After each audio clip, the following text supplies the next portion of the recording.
we inform. Religious freedom is about people of faith being able to live out their faith, live out their convictions, no matter where they are. We equip.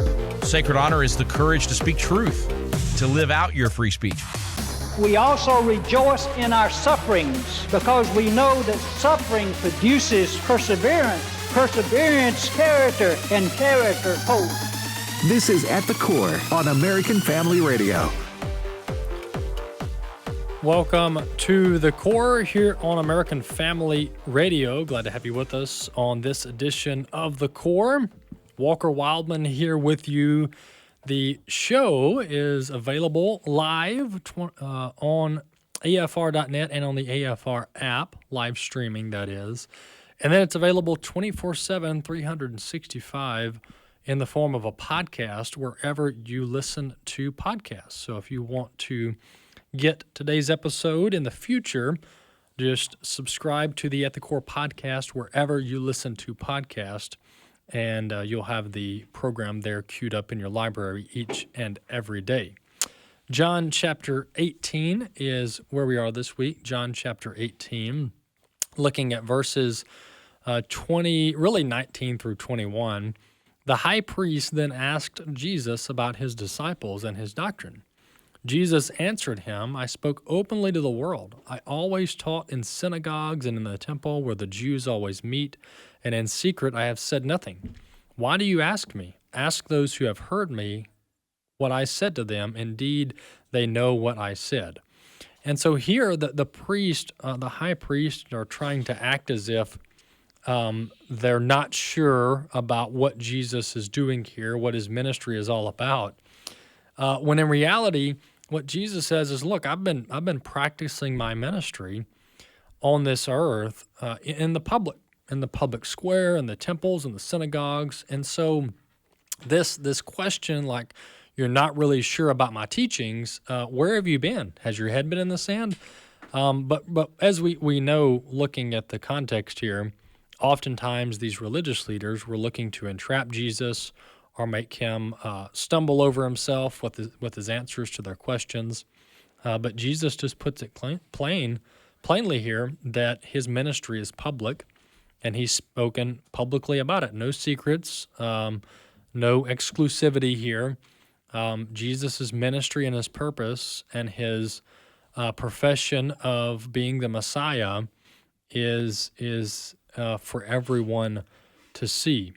And that's still true today. The teachings of Jesus, the message of Jesus, and the salvation he offers is a public message. It's a public proclamation for the world to hear and for the world to believe. That's John chapter 18, looking at verses 19 through 21. Well, as I've mentioned, just about every show for the last month or two, we've got some great trips lined up this year, discovering America's spiritual heritage around the country in Williamsburg, Washington, D.C., and Boston. We're going to go to those three places. Colonial Williamsburg, that trip includes Jamestown and Yorktown as well. And that's one trip. We're also going to go to Washington, D.C., and Boston. We're going to be back in Boston for the second time in 2026. So we're looking forward to those trips. If you want to check out all the dates that are in June and September, you can go over to tours.afa.net, tours.afa.net for all information on the pricing, the itinerary, the dates, everything over at tours.afa.net. It's America's 250th birthday. What better year than now, 2026, to tour colonial America and look at America's providential history. All right, let's jump into some of the news of the week and see what we can cover this segment. The RFK Jr. over at the Department of Health and Human Services, he is just making a lot of headway in various areas. And honestly, I don't think he's getting enough press coverage on the work that he's doing over there. And I'm a little bit responsible for that. There's just so many other things to cover. You got the situation in Iran. You've got the midterms. I mean, there's so much to talk about. The economy, we talk about that each Friday with Chris Woodward. But RFK Jr. is really making some headway over at the Department of Health and Human Services. One of the things that he's doing is doing basically what's amounts to an education campaign on the harms of some of these foods and drinks that Americans have been consuming for years, thinking that there's nothing wrong with them or that they're net neutral. But this is going to be clip 2. And RFK Jr. was recently on a podcast, on Katie Miller's podcast, and she questioned him on what's one of the most harmful foods or drinks on the market today. Let's listen to what Robert F. Kennedy Jr. had to say, clip 2. What's the worst product you could buy today, or food product? I think probably the thing people should really need to look out for is sugar drinks, because the sugar has no barriers in your body. It goes, immediate work doing bad things, subverting your metabolic system. Well, there you have it. That's RFK Jr. on what he thinks of the most dangerous drink or food on the market. He says these sugary soft drinks are the most dangerous. And but this isn't breaking news. But to hear this from the Department of Health and Human Services is a big deal, and he's pushing this hard. And it's not that, we've got to be careful here, because the role of the federal government is very limited according to the Constitution. And so we ought not look to Washington, D.C. for every single piece of advice and every single way of living.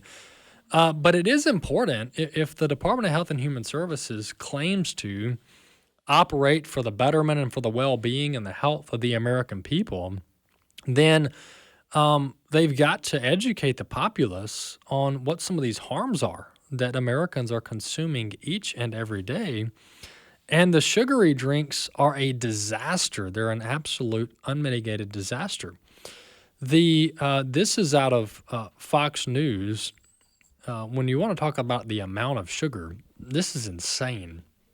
But the Dunkin' Donuts and Starbucks, these are two companies that Robert F. Kennedy Jr. specifically has called out on recent occasion when he was speaking in Austin, Texas.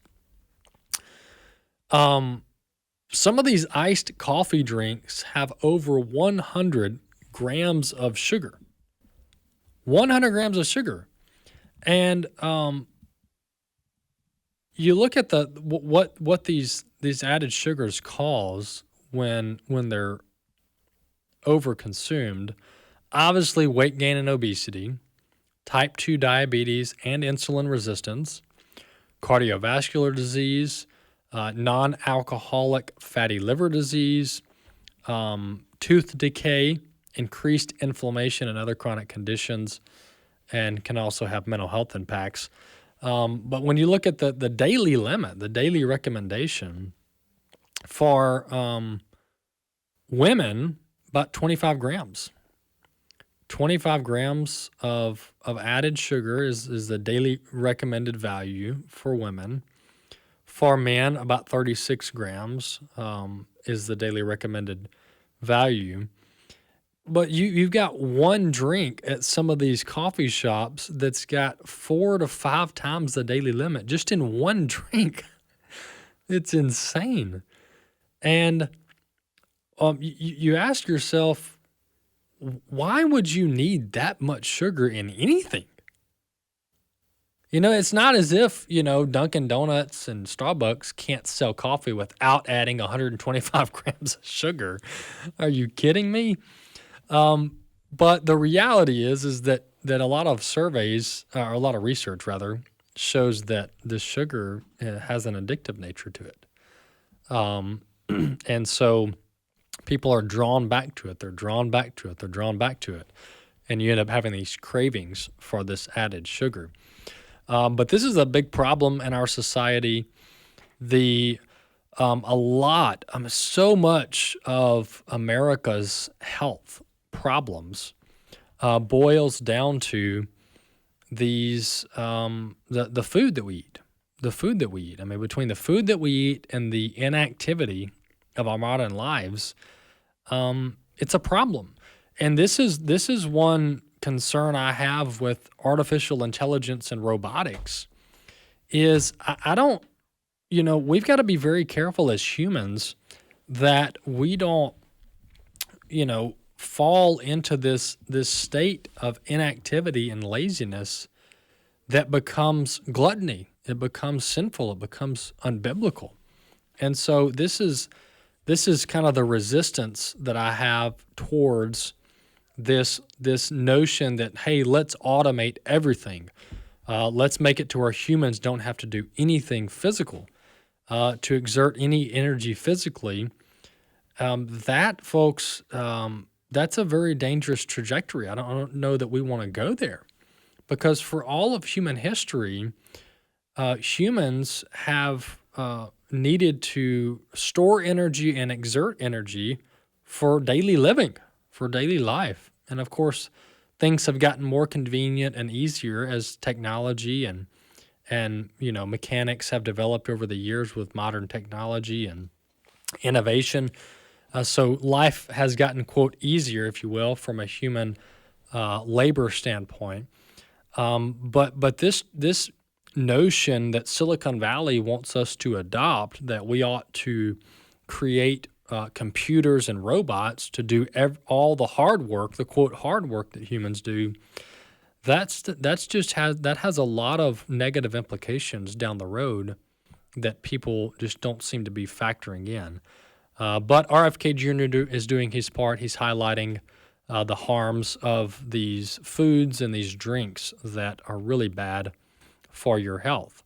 And people seem to be, in general, waking up to this. They seem to be waking up to the harms of our modern food intake and taking note of it for the future.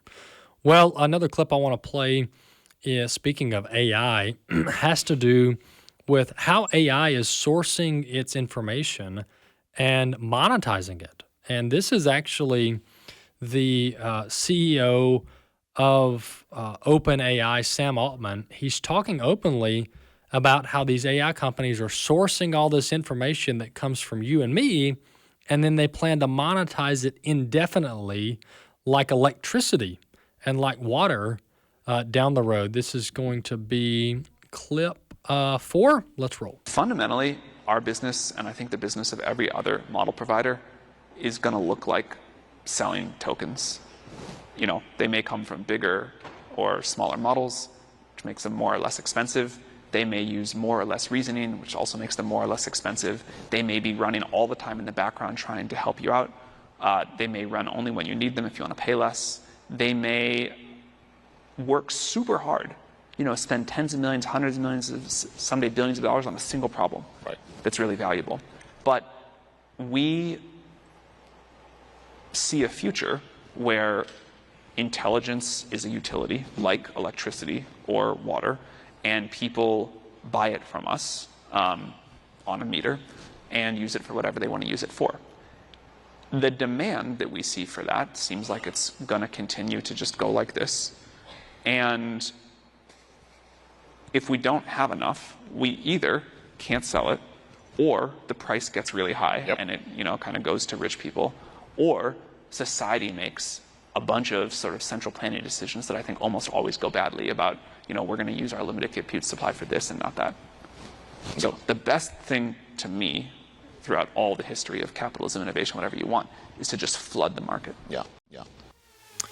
Well, there you have it. That's Sam Altman telling us what they're thinking. Let's utilize AI as a utility, and like electricity and water, and we'll put people on a meter and we'll charge them on a usage base. Well, there's a lot of problems with this, and I'll talk more after the break about the litany of problems with using my knowledge and your knowledge to charge consumers on a meter base on information and knowledge and intellectual property that isn't owned by the AI companies. This is going to be interesting from a legal standpoint. We'll be back in a few.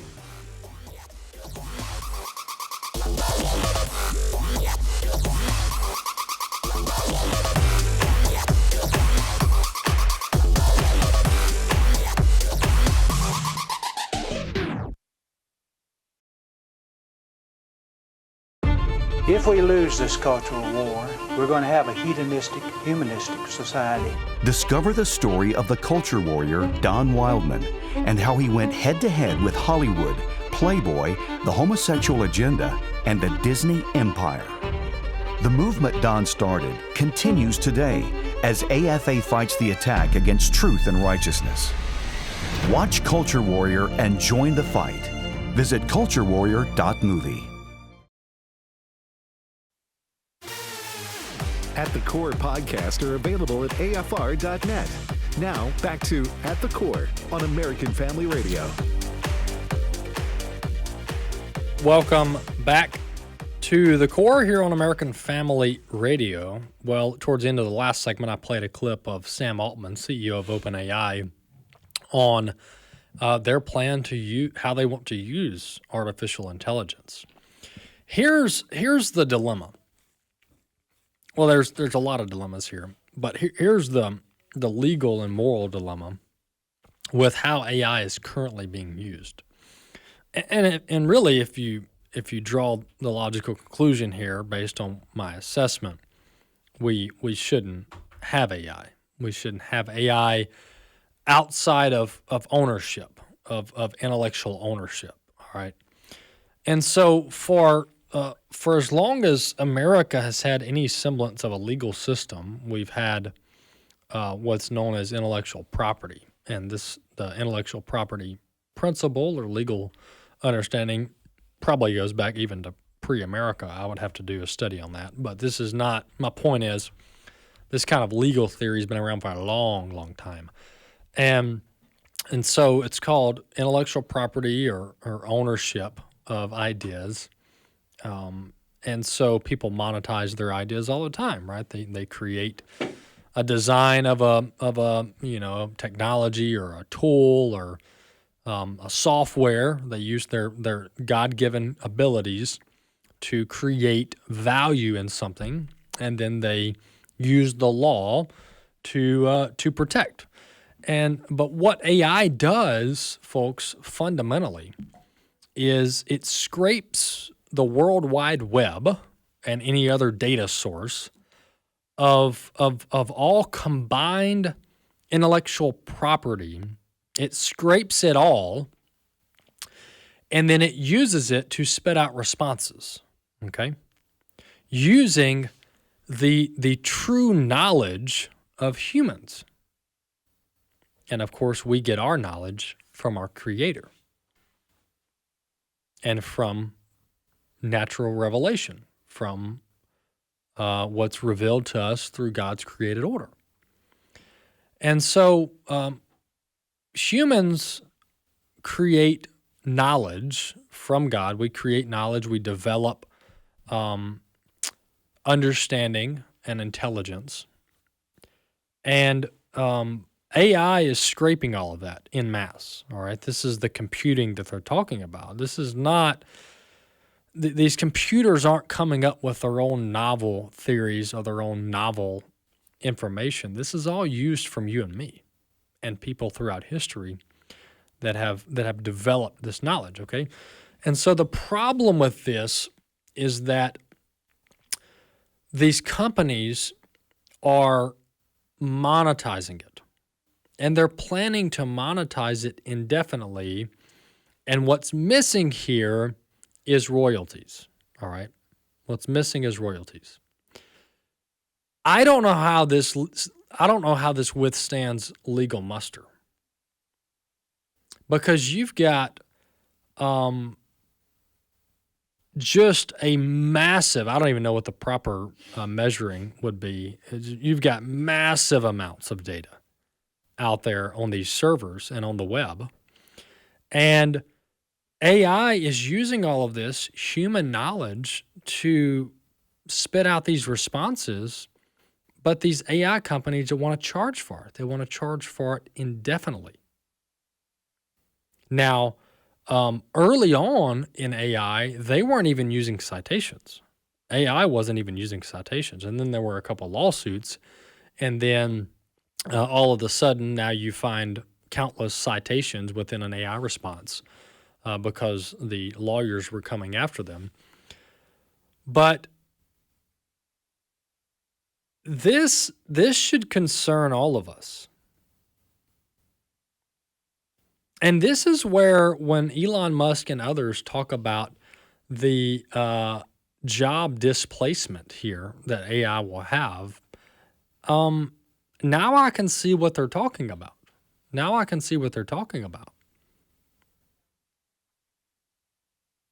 And so putting it on a utility, this is where the AI companies are going to make their money, all right?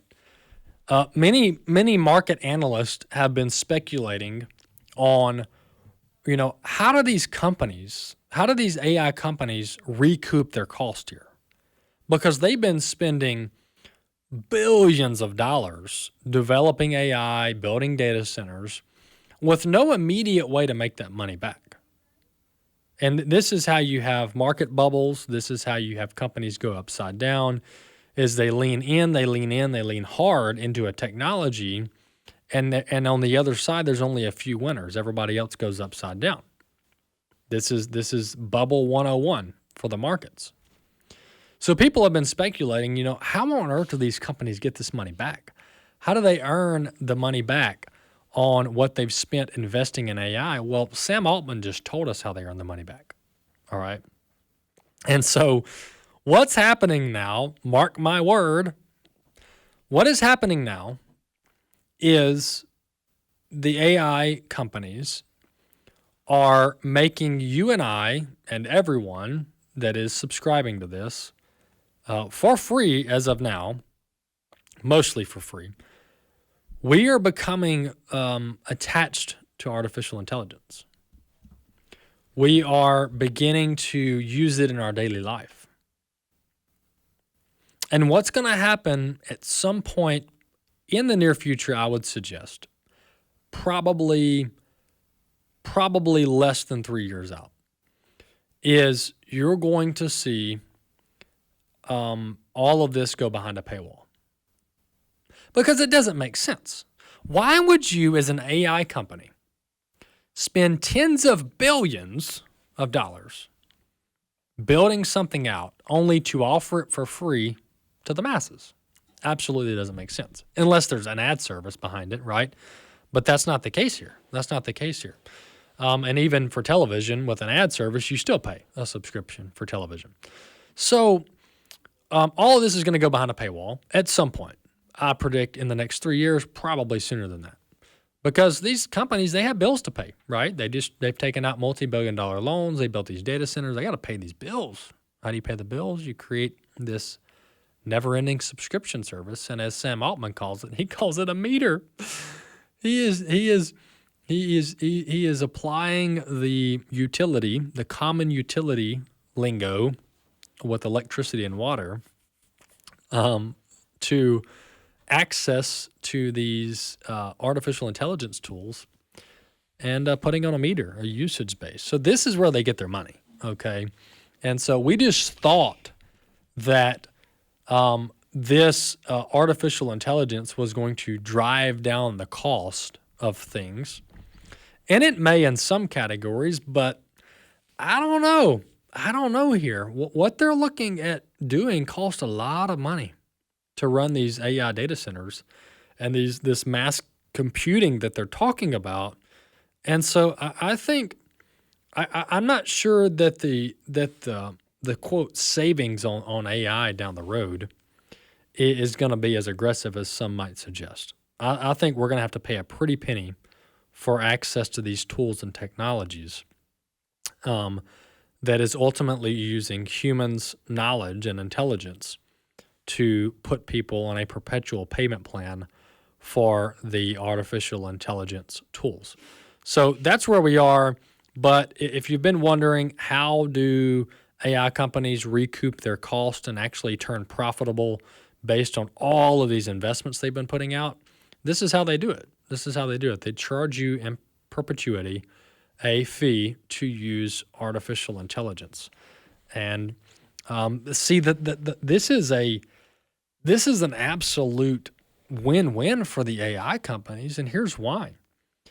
The AI companies don't have to develop new knowledge or new intelligence. They're just constantly scraping the web. So when you and I do the hard work of actually thinking and actually producing intelligent thoughts and then putting it on the internet for people to consume via writing a blog or solving some, sophisticated problem, or maybe you're reporting on current events, all of this is going on the web, and it's being just scraped constantly by these computers, scraped constantly and grabbed and then applied into these AI chatbots and used. And you and I, we don't get a cut from it, right? We don't get a cut from it. So that's the problem here. That's just the fundamental problem here.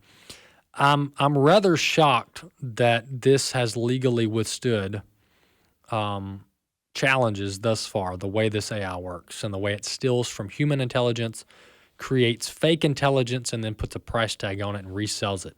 Quite baffling to me how this is going to work legally, especially in such a litigious society. But we shall see. That's where we are. That's the latest on artificial intelligence. But get ready, folks. Get ready, because you're going to be pulling out that wallet here in the not too distant future to use this artificial intelligence. And we'll see what the cost is and whether there's some true savings down the road. But Americans need to be very skeptical of this path that AI is going on, where they look to replace you and I, not just from a moral perspective, but just from a quality of life perspective. There should be some serious concerns here. I don't know about you, but I don't want a robot doing everything for me. I may want a robot to do some things for me, but not everything. And there's just some human experiences that we shouldn't want to just rush to have a robot replace us for. And that's the memo for today. Let's play this clip 5 out of Michigan. Just late Thursday afternoon, a Michigan synagogue was attacked there in Michigan, a Jewish synagogue, obviously. Let's play this latest Fox report on this, clip 5. It appears this was a vehicle ramming and active shooter situation. To your point about the smoldering and what happened in the building or outside of the building, Kash Patel reporting right now via X that FBI personnel are on the scene with partners in Michigan and responding to the apparent vehicle ramming and active shooter situation out of Temple Israel Synagogue in West Bloomfield Township, Michigan. At FBI Detroit, he is tagged there. So they're working with their local partners there, and they're on the scene, Garrett. Yeah, and that confirmation is significant because that suggests that this is playing out exactly what we saw happen in Grand Blanc, Michigan last fall, where you had someone that drove a truck into the chapel and then got out with an automatic weapon and started shooting individuals there that were there worshiping. And these two areas are just about less than an hour apart from each other in Michigan. So this has been something that has been on people's minds there in that area because they are not far separated from one another. When they see and they hear this, their minds go back to what happened just a few months ago in that attack on people that were just living. Fox report on this attack in Michigan, where you had the suspect, of which we don't have all the information yet, drive a vehicle into a Jewish synagogue. Down the hallway of the synagogue, thankfully, a hero security guard discharged his firearm and took out this terrorist, this alleged terrorist. And thankfully, as of the latest report, zero innocent fatalities, zero innocent civilians were killed in this attack on a Jewish synagogue. Same day, yesterday, we had an attack at Old Dominion University in Virginia. And this individual that carried out this attack at Old Dominion University was a former Army National Guardsman, listen to this, convicted in 2016 for attempting to provide material support to ISIS. This was a naturalized citizen from Sierra Leone, released from federal prison in 2024 under Joe Biden. These original charges go back to 2016.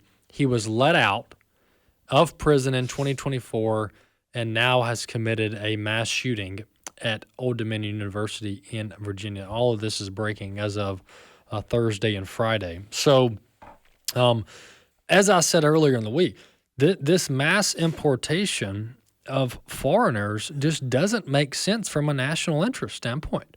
It just doesn't make sense. I mean, there's no compelling case to mass import these individuals that have no care, concern, or, value in our nation, for the future of our nation and the history of our nation. Zero patriotism, zero familial tethering to our heritage here as a country.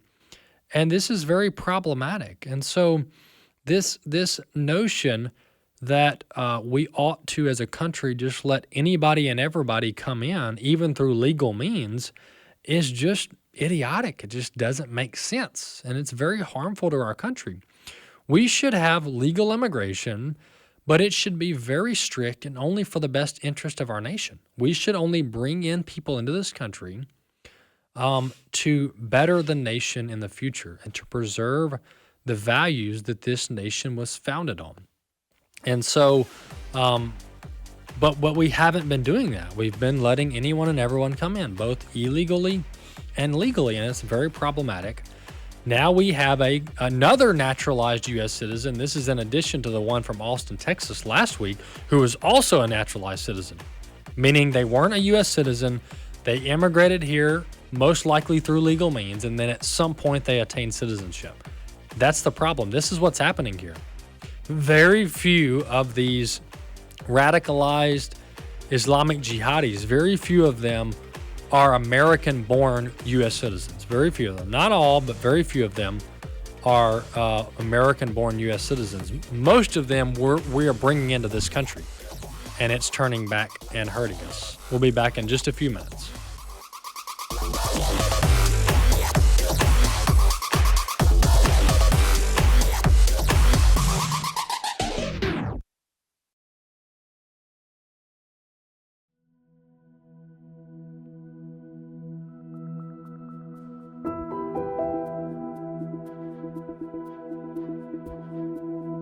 I want parents to wake up here. 11-year-old boys are in counseling for porn addiction. We basically have no regulation of pornography anymore. I'm a sexual assault nurse examiner. I took care of a 5-year-old as she had been sexually assaulted by her 12-year-old brother, and we found violent porn on his phone. If 90% of pornography is showing violence towards women, and pornography is setting the arousal template for children today, what are we creating as a society? It's really not if a child sees porn, it's when. Parents have to start to demand that this content be shut down. Pornography, absolutely, 100% is demonic.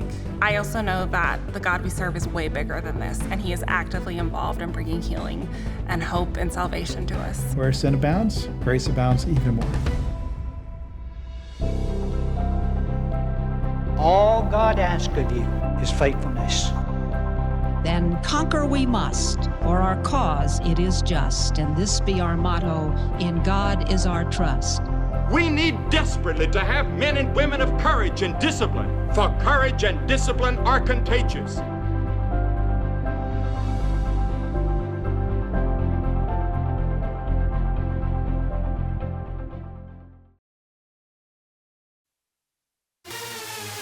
At the Core podcasts are available at afr.net. Now, back to At the Core on American Family Radio. Welcome back to The Core here on American Family Radio. This is our Friday edition, our last segment, and we typically have Chris Woodward in with us, but we have a special guest today. Chris is out. We have Heidi Olson in with us. Heidi is founder and president of Paradigm Shift Training and Consulting. She's also featured in one of our latest Impact series, episode 5, where we travel around the country and interview people who are in the trenches, helping to protect families and advance Christian values in our culture. Heidi, welcome to the program. Thanks so much for having me. Well, I'm glad you've been doing your rounds on the radio all day, so by now you should have it all figured out. It's been really fun. Yeah. So let's talk about your background and your work. Obviously, we'll talk about the Impact series, which you're featured in episode 5. But give us a little background on your story, your work, and how you ended up in this space. And talk a little bit about the space that you're in, because people may not know. Yeah, I'm a sexual assault nurse examiner, specifically with kids, so kids 0 to 17. Most people don't know that exists. So it's sort of a type of nursing where you're providing medical care meets the criminal justice system. So we collect evidence and we aid in helping when a child's experienced sexual assault. It's really heavy, of course, Sure. But I've been doing that for about 11 years. And then about 4 years ago, I decided to start my own business just to raise awareness around the different trends and issues that I'm seeing and just things that we aren't talking about but are impacting our kids. Mm-hmm. Yeah, this victimization of children is a very broad subject. I've just become kind of briefed on it in the last few years as we've been working on legislation to protect minors online. So like age verification laws, I know you're familiar with all of this. But a lot of as you know, I'm talking to the expert here, but our audience, for their benefit, a lot of the exposure, not all, but a lot of the exposure here for children is online. Some of it's obviously a family member or a friend that abuses the children, but some of it is also like online predators. And so we've been working in this space trying to make sure that kids aren't accessing websites they shouldn't, things like that. But this is a growing problem, but it's already a big problem. I mean, I think there's a couple things going on here. To your point, this is a very hard subject. No local news channel wants to cover this, at least for more than like 60 seconds, because it's so heavy. But it's got to be spoken about. I mean, just like the issue of abortion, this has to be talked about because kids are being victimized all around the country via trafficking and otherwise. So talk a little bit about the scale of this problem and how it's not just, a one-off instance here and a one-off instance there. This is a very widespread problem. Yeah, when you look at statistics, researchers estimate about 1 in 4 girls and 1 in 6 boys will experience sexual assault before their 18th birthday. That's a massive amount of kids in our country. And what I found in being a forensic nurse is that a lot of kids are experiencing sexual abuse at the hands of other kids. And that's something we never talk about. I mean, think about the amount of shame that's involved if a brother sexually assaults his sister. I mean, no one wants to talk about that. Who's going to want to play with your kids? It's just this secret that we all keep, but it's happening at really high rates. So when I was working in the hospital, we collected data on this. And we found that at any given year, anywhere from a third to half of our offenders were kids themselves, primarily males between the ages of 11 and 15. And porn is playing a huge role in all of this. There's lots of reasons why a child will sexually assault another child. But in today's day and age, with porn being everywhere, it's teaching kids a sexual script. So I'm watching this content constantly. Now I want to act it out on someone. Well, the opportunity is right in front of me with my 2-year-old sibling. So that's really what we're seeing play out over and over again. And parents have no idea this is happening until the trauma occurs between the siblings. And then it's like, oh no, what do we do? Yeah. I'll never forget this story my grandfather, Don Wildmon, told, and this goes back to the 80s to show how long this has been a problem. But this goes back to the pornography magazines in the homes. And I'm not going to give every detail for multiple reasons, but number one, I can't recall it all. But the essence of the story he told when he was speaking at this event, my grandfather, is that there was this instance where local news reported on a pair of brothers who were well underage. I mean, these kids were not over 10 years old. And they found their mother's pornography magazine, and then they were staying at home with their little sister who was like under 2 years old, and they began acting out this stuff, and the little girl died. She died right there. And so, but it was because the hard pornography in the magazine that the mother left at home with the kids, and then before you know it, somebody's dead, a little girl's dead. And so that's just one horror story that goes back to the 80s, maybe even before that. But now we've got the era of the internet. All these kids got these phones in their hands, for better or worse, and the access to pornography. Once again, we're talking to Heidi Olson here. the access to pornography is rampant and at much younger ages, correct? Correct. So depending on the study you're looking at, on average, kids are exposed to porn between the ages of 8 and 11. But I've seen kids as young as 3 years old who are being exposed to pornography online. And so the reality is if you hand a kid a device, there is a chance they will be exposed to pornography. So if you're handing your 3-year-old the device or whatever, absolutely something could pop up they're not supposed to see. And so we need to be having conversations. I think sometimes there's this thought of like, well, they're too young or whatever. If we're going to let them access the internet, then we need to be prepared for what they could see. Yeah, absolutely. And I hammer home as many times as I can just to delay giving your children devices. I mean, as long as you can. My wife and I talk, and we're just like kicking the can down the road. We joke and like, when they're 25, they can have a phone. Of course, we're joking, but we're talking like when they need a phone because they're like not with us. So now we're talking like driving age. Right. So, and I talked to, now this is social media, but I talked to Dr. Jessica Peck, who's on our radio network. I'm sure you spoke to her earlier. She doesn't recommend social media usage until they're 18. Just because there's so much emotions involved and peer pressure and bullying, not to mention, blackmail through sexual abuse and otherwise. There's just not any benefit to exposing these teenagers to this World Wide Web. It's just not any benefit there because you can get your social skills somewhere else. Let's talk about the Impact Series because that's why you're here. The website, by the way, folks, to check out the video episode we've produced with Heidi, you can go to afa.net/protect, afa.net/protect. But give us a little glimpse into this Impact Series episode. Yeah, it was such an honor to be featured. And really what we addressed was what are all the different ways that pornography is impacting kids in today's day and age? Because it's not like Playboy from 30, 40 years ago, which from your story obviously had horrific, implications. Mm-hmm. The ante has been upped. Yeah. And now we've got AI, right? Like it's just getting more and more ubiquitous. And the ways that children are being harmed by pornography are horrific.